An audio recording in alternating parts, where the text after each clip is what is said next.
My main takeaway from today's episode is to keep your options open as an entrepreneur. What I mean, as you'll learn, is that you can unlock a ton of value by partnering with very large companies instead of just trying to get acquired to truly create innovative products and services. On today's episode, I'm joined by Shameen Prashantham, who's a professor of international business and strategy at the China-Europe International Business School, which is also called CEIBS, in Shanghai. He's also the author of the book Gorillas Can Dance, Lessons from Microsoft and Other Corporations on Partnering with Startups. Shameen has spent years studying corporate startup partnerships. And in this episode today, he explains the concept of dancing with gorillas, his metaphor for the collaboration between agile startups and much larger corporations. He shares insights from his extensive research, including practical frameworks for forming and sustaining these kind of partnerships. We discuss real-world examples like the innovative Sphero-Disney partnership around the BB-8 droid in the Star Wars movies. We also talk about how Microsoft went from really not being a player to becoming a top player in the startup space and someone that everyone wants to partner with. And we talked about how companies like Techstars are the glue behind some of these efforts to unlock corporate innovation. Shameen also shares advice for entrepreneurs on balancing optimism and caution, the importance of selective revealing, and aligning business strategies with things like the UN Sustainable Development Goals. This episode is packed with valuable insights for conscious entrepreneurs looking to navigate the complexities of corporate partnerships and drive meaningful innovation and meaningful outcomes for their companies. I hope you enjoy this episode of the Conscious Entrepreneur Podcast. Hey, Shameen, thanks so much for joining us on The Conscious Entrepreneur. My pleasure. Thank you so much for having me on your show, Alex. So you are a business school professor who focuses on a very interesting part of the startup journey, which is how startups can partner with much bigger companies to co-create value and to bring something really, really interesting to life. And this is not an area that gets a ton of attention, as you well know. What was it for you that was the kind of the light bulb moment when you thought, hey, I want to go do this and I want to understand this very novel and interesting way of creating value for startups and for bigger companies? So I was a doctoral student in the early 2000s at an international business unit in Scotland, which had made a name for itself studying large multinational companies. So many American multinationals, when they started moving into Europe in the 1960s, used the UK as their beachhead. All the commercial offices were down south in the London area, but the manufacturing was up in Scotland. And over time, these subsidiaries, so of companies like IBM, for example, were trying to up their game and do more innovation. But I joined that international business unit at a time when a new generation of researchers were looking at something quite different, which is how small, young entrepreneurial firms went international. And so that's the stream of research I joined. But as I was pursuing that work, I came across a few examples of startups working with large companies. So a startup in Scotland working with the IBM subsidiary, or even heard of a startup in Bangalore working with Microsoft locally. And clearly what they were trying to do eventually was to scale up using these big companies, particularly for their own internationalization. So ideally, they wanted to go from their relationship in Scotland to the US or the relationship in Bangalore to the US. And when I finished my doctoral work, I started asking the question, why are we looking at these two sets of companies in parallel?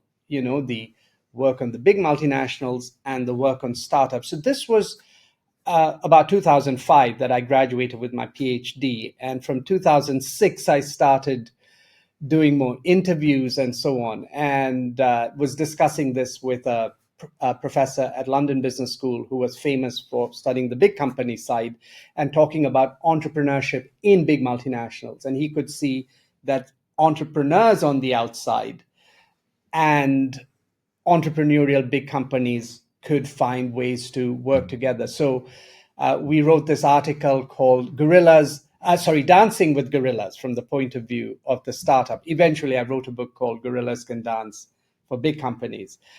And that was published in 2008 in California Management Review, and I haven't looked back since. I'll also just say that back then, all the examples we had in the article were often happy accidents. Some startup entrepreneur who was gutsy enough to approach a big company, or some really entrepreneurial manager in the big company thinking, we should really be tapping this amazing innovation that we see in startups. But, back in 2008, it wasn't a given. These examples were few and far between. But once I identified this phenomenon, then I sort of stuck with it and kept studying it over time and in different places around the world. Fantastic. Well, your book, Gorillas Can Dance, certainly made an impact, and it presents a lot of stories and a lot of frameworks. And the thing that really stood out to me is the story about the Techstars-backed companies. So I'm based in Boulder, Colorado. As you know, you're based in Shanghai in China.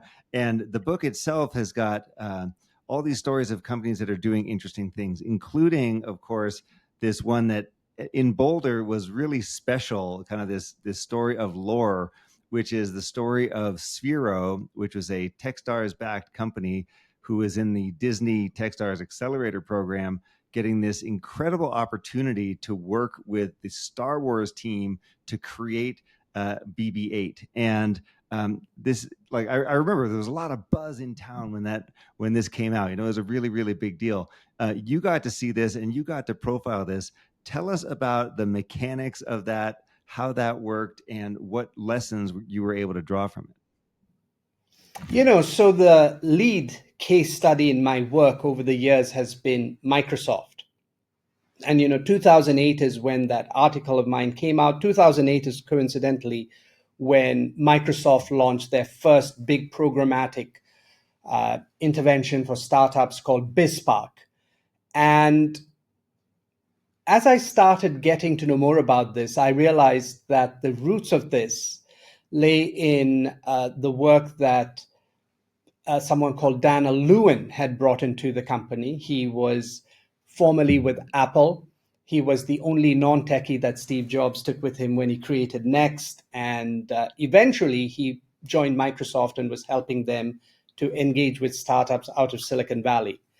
And one of the entities that he was working closely with, because he was well known in the startup ecosystem, unlike Microsoft itself back then, was Techstars. But also there was a member of the team, Dave Drack, who was from Boulder, Colorado, and also had connections into Techstars. And so I think the insights that Techstars provided Microsoft in those early stages were very important. But I think there's a parallel in terms of how things were developing. On the one hand, you had Microsoft, this big global giant that was an outsider to the startup world and recognizing that it couldn't stay that way. But then you also had Techstars, which was really this tremendous powerhouse, the big force outside of Silicon Valley that was empowering startups that had figured that they had something valuable to offer big companies, which is to help them recognize the power of engaging with startups. And so this whole idea of a corporate accelerator, I think, really sort of came out of the work of Techstars. And among the large multinationals that actually did something with it, I think one of the pioneers was Microsoft. And so I think what essentially the insight was that you could bring together managers from big companies and entrepreneurs from startups and try to do something that would be beyond what either could do on their own. And I think what was happening is what I have, having studied many companies in different parts of the world, different industries, knowingly or unknowingly, I think basically what they were doing is addressing what I call the paradox of asymmetry. So on the one hand, you have a potential win-win between these two different sets of companies. Each one has something that the other wants. So the startups, for example, have agility. The big companies have scale. But here's the problem. The very differences that make it attractive to work together also make it challenging to do so. And, if you unpack these asymmetries, I think there's an asymmetry of goals. They want different things at different points in time. There's an asymmetry of structure. They are just wired and organized so differently. And then there's an asymmetry of attention. How does the big company figure out which startups to give their attention to? How do startups get the attention of the relevant decision makers? So coming back to now Techstars and what it was doing with the corporate accelerator, in effect, it was addressing these asymmetries and creating a structured way in which these managers from big companies and entrepreneurs from startups could work together. And I think the format that they perfected was basically bring people for 3 to 4 months. I think applying some of the principles that they had in their regular startup accelerator programs, but adapted to this context of bringing corporates and startups together. And then they ran many accelerators for different companies, including Disney. Now, I Yeah, think a big absolutely. And I remember that the big pitch there was around, helping these large companies to innovate at the same speed that a startup would innovate, and giving them access to lots of ideas, to a whole portfolio of talented people, and allowing them to say, hey, look at all this stuff that these companies can generate in a short amount of time. That's what I remember being, one of the main pitches, or the main ideas that they were bringing to these big corporates. Exactly. So again, asymmetry of goals, the big company and the startup wants different things, but if you frame it the way you described, then you begin to see the overlap and how startups, what they're doing, can help big companies address their big challenge, which is they're great at what they do at the moment, and that's what's giving them today's success. But what makes you successful today may not make you successful tomorrow. So it helps to identify or clarify the synergy. But then there's also that accelerator format of the interactions. And I think here, what is especially critical is the opportunity to interact with key decision makers. And that's often the struggle for the startup. The big companies see an ocean of startups out there, with fancy names and cool PowerPoint decks, but how to figure out which ones to really pay attention to. But the startups do know who the big companies are. Their problem is getting to the unit or and ultimately the individuals, the decision It's makers. access to the right people, and then And I credibility. think Mhm.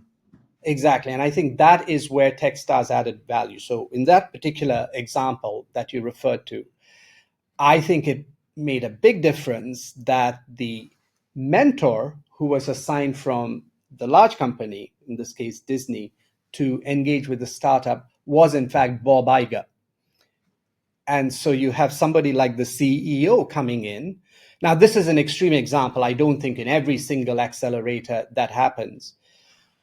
But ultimately, Alex, I think it comes down to identifying opportunity. So, opportunity identification is, of course, the very basis for a startup to develop. But even from the point of view of partnering, I mean, in a more narrow sense, what is the opportunity given the synergy, and from the big company's point of view, access to the pace and scale and speed of the startup is a big part of the story. But then how do you bring it down to a specific partnering opportunity?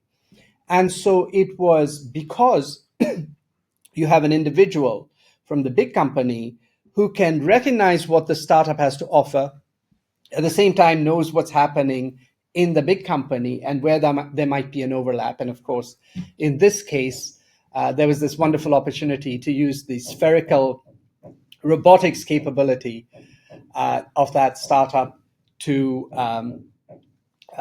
power what became a much loved character in a blockbuster movie. So this was a big deal. The Sphero Disney thing, was a big deal, and people were genuinely excited about it.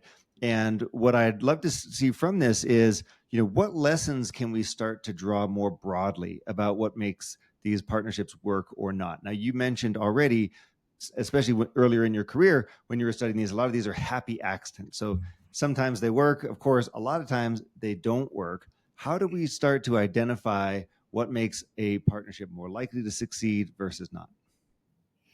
So that's a great question. And, I think it's impossible to guarantee success, but certainly one can think about how to increase the odds of success. And I think on a positive note, things have changed dramatically since when I started this research program, in that now many companies, that's the big companies, recognize the need to tap entrepreneurship on the outside. In the past, it was viewed as nice to have.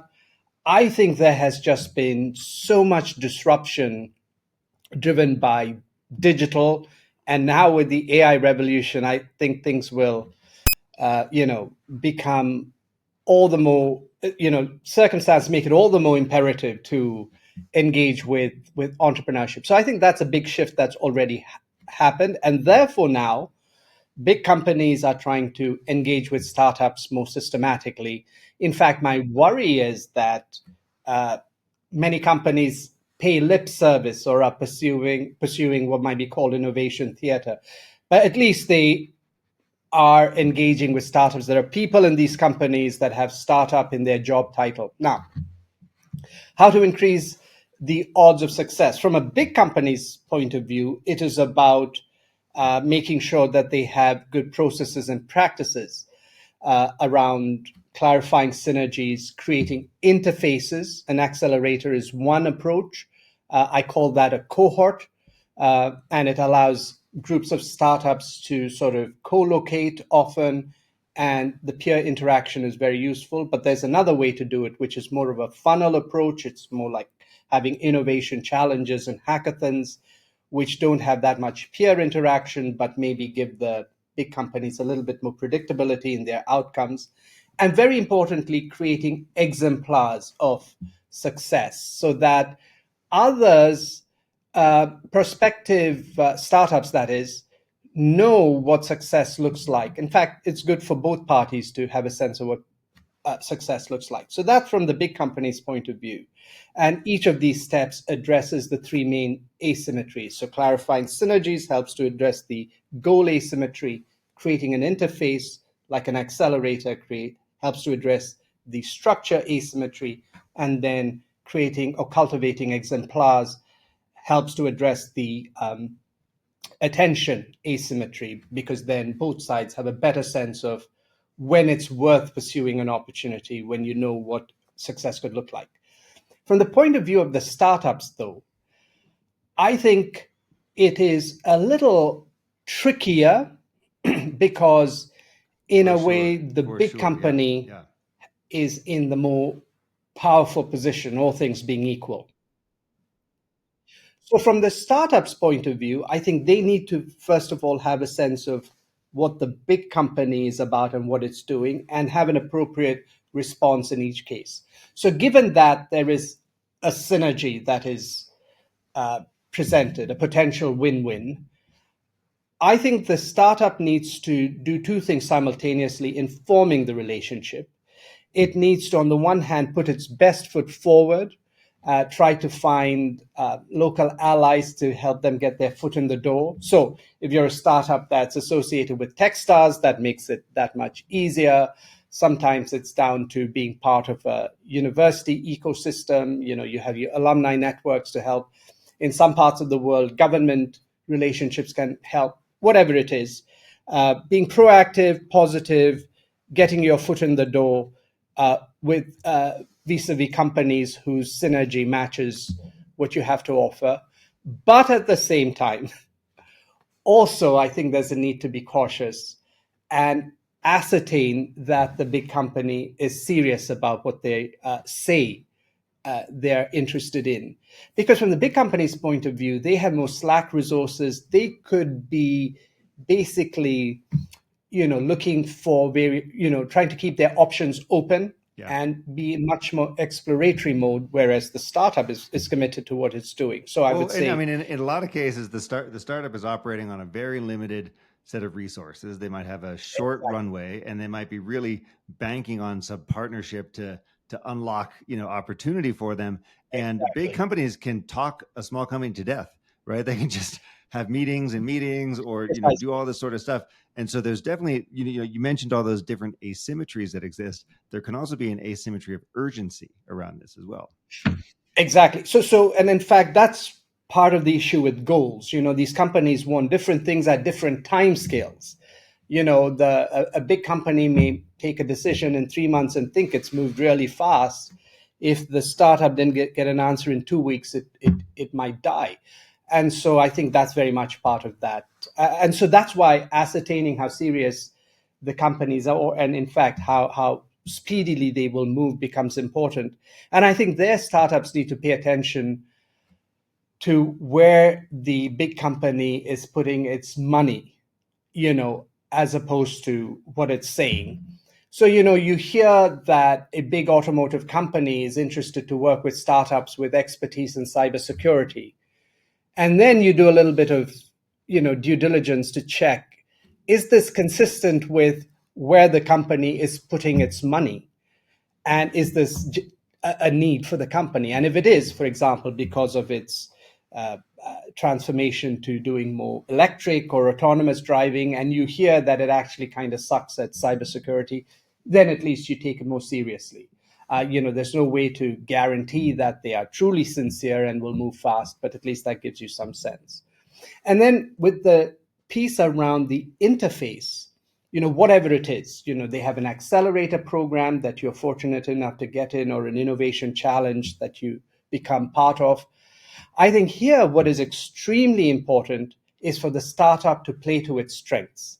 So what I've observed sometimes is that a startup is begun dialoguing with a big company, and then the big company says, we don't have a need in your actual area of expertise, but we have a need in something that's peripheral.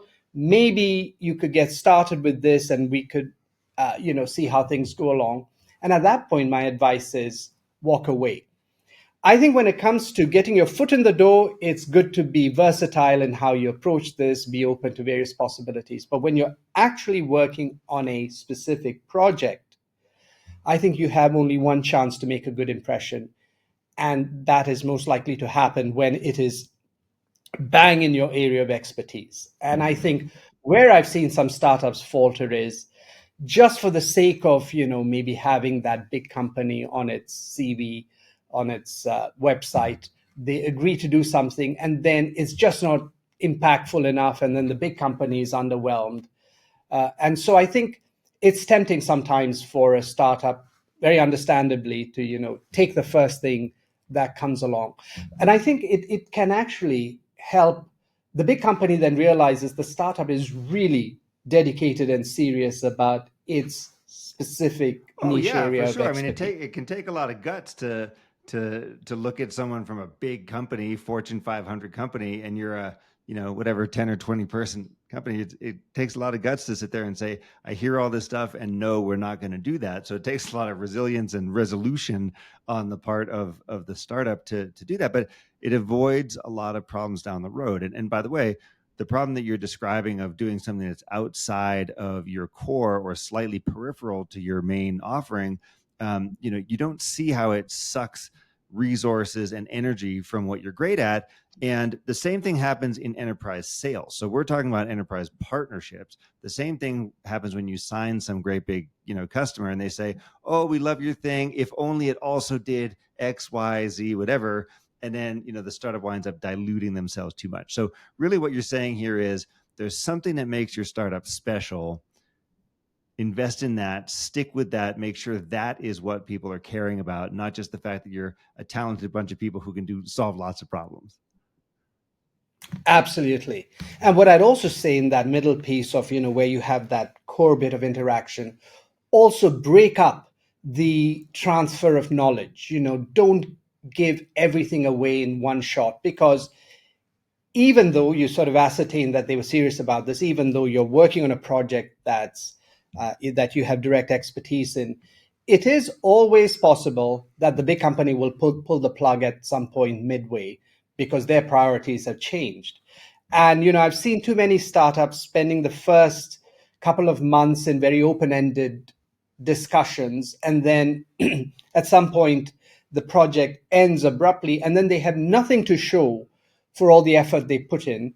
By contrast, that there are some startups that are far more disciplined. They have these milestones, and then 2 or 3 months into the project ends, but they still have something, even a basic prototype or something, and then they're able to take that to another partner or develop it further themselves. Yeah. So Yeah. that's the cautionary note there, and also you don't want to give away too much information, because the challenge that many startups have is they need to show enough of their expertise for the big company to be interested, but not so much that the big company doesn't need them anymore. Right.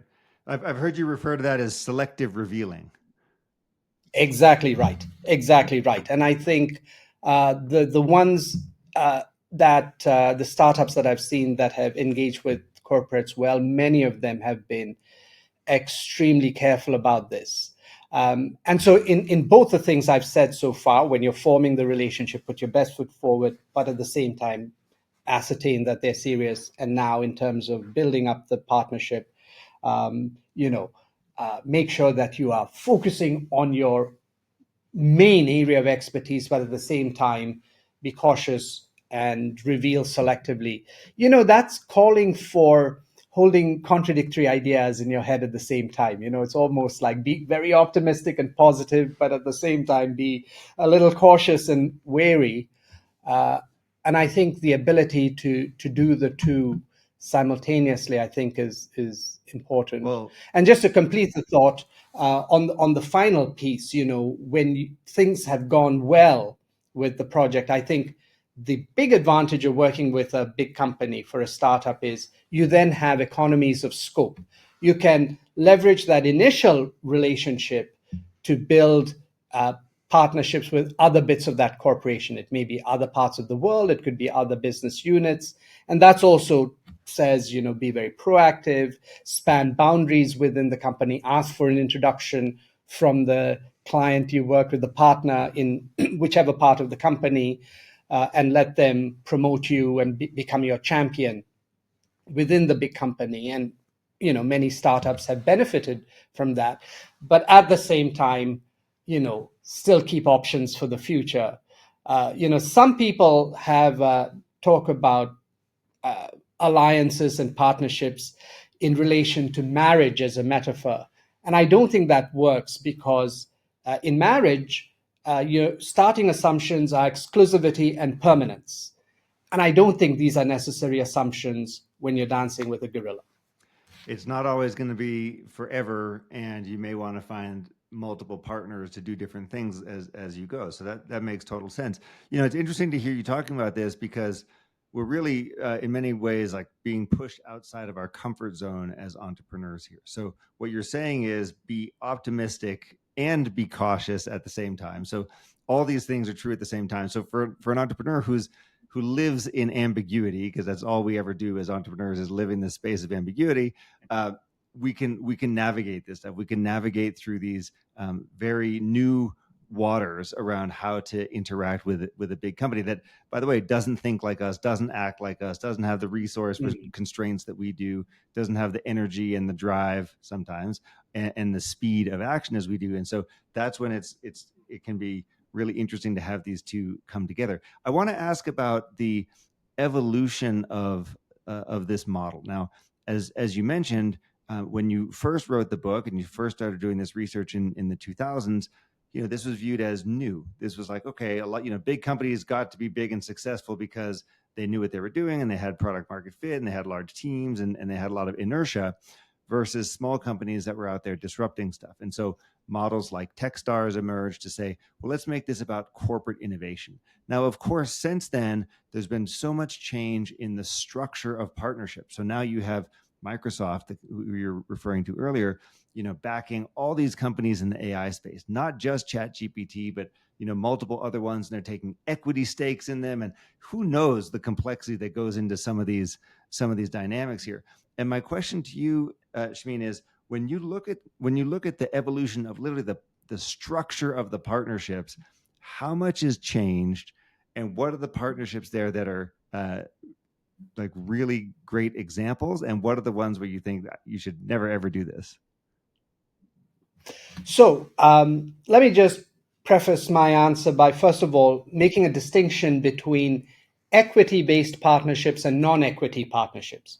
So the idea of corporate venture capital has actually been around for some time, whereby big companies take these small stakes in different startups, usually for some strategic purpose, like getting a sense of a new technology window or something like that.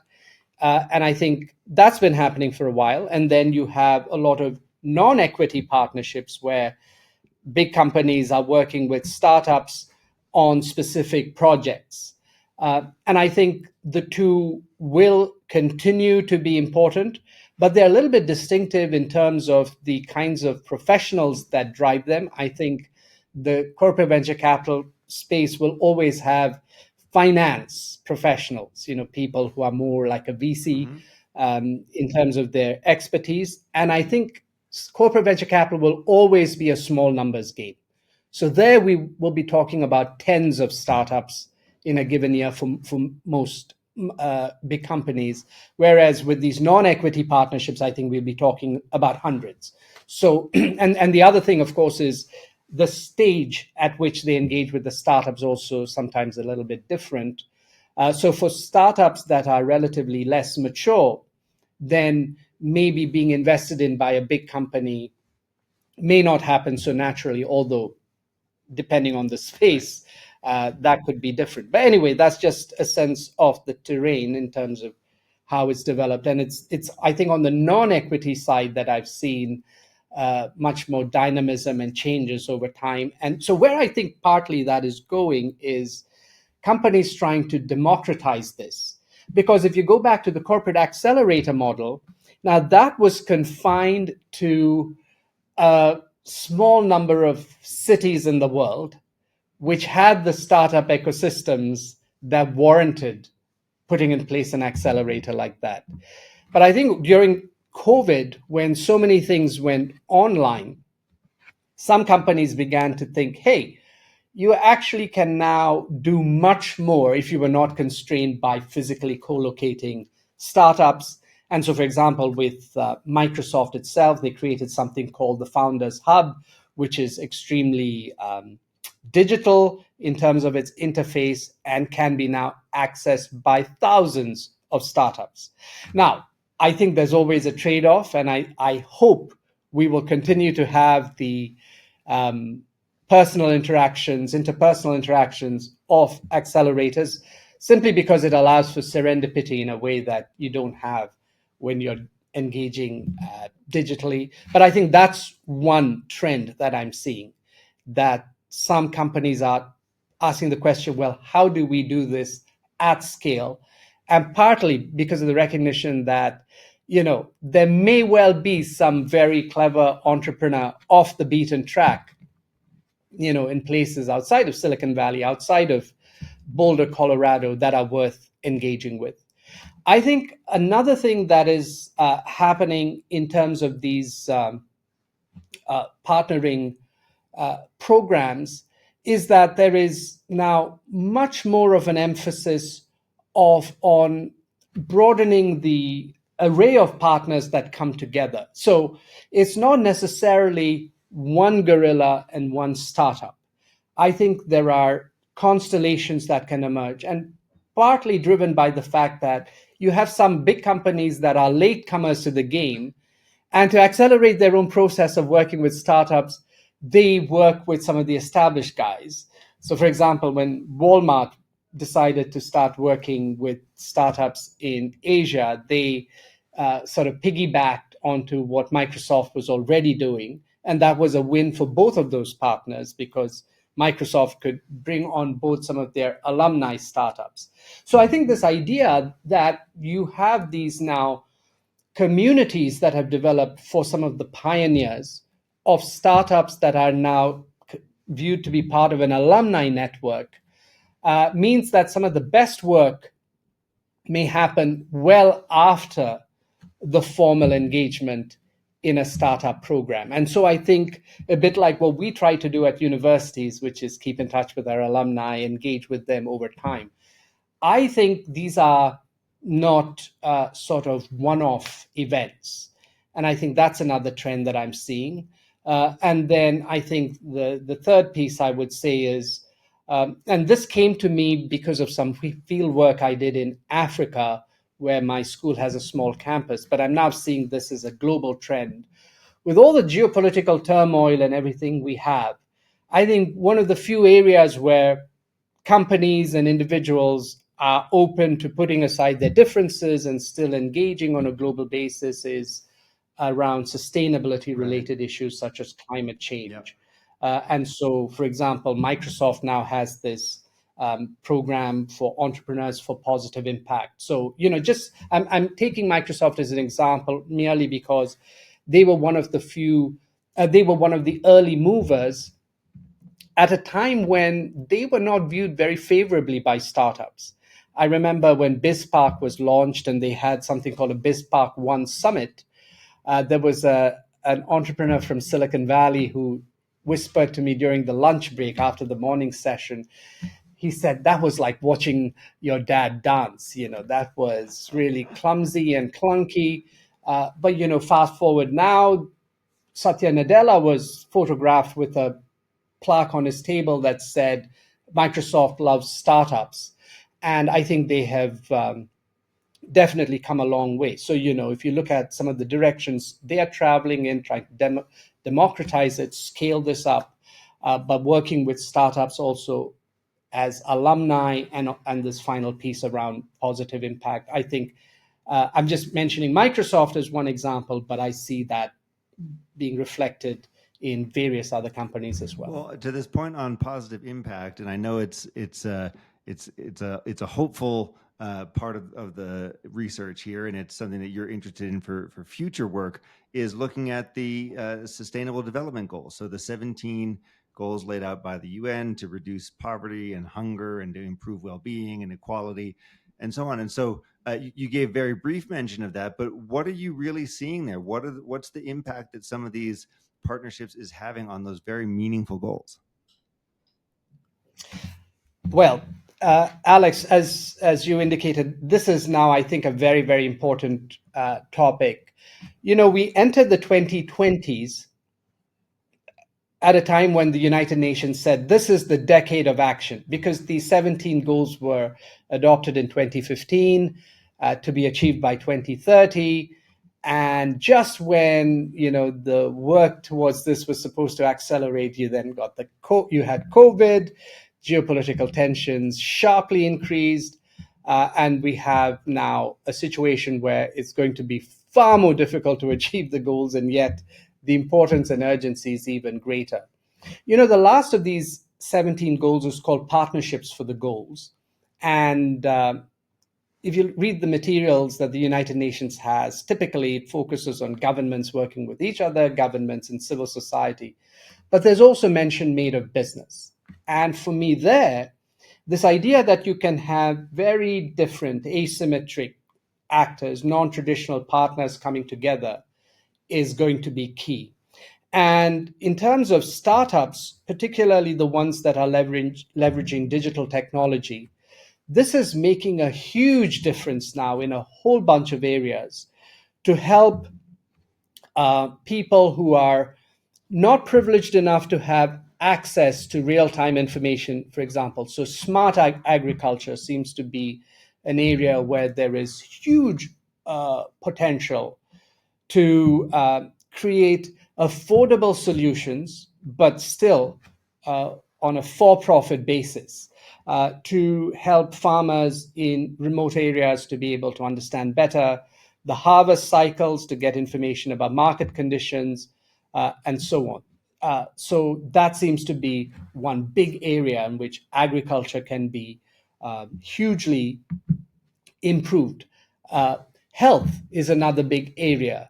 So one of the very interesting entrepreneurs I met in Ghana has a app called Bisa. Bisa means ask in the Twi language in Ghana. And it was actually developed about a decade ago when Ebola threatened to be a problem.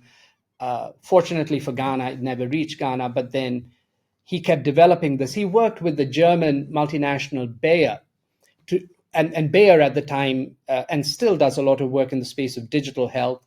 And when COVID came around, he was in a good place to help people to get access to inexpensive, reliable medical advice. So that seems to be another area. But of course, climate change is this huge area as well, where companies or startups which are able to combine, for example, expertise in big data, machine learning, with the ability to link that to renewable sources of energy. So, for example, there's a startup here in China that tries to maximize the utilization of these batteries that are often discarded but still have some juice in them, and tap them to be able to generate power, connect it with electric vehicles, and so when that are driven by solar, and so optimally utilize the atmospheric conditions to be able to actually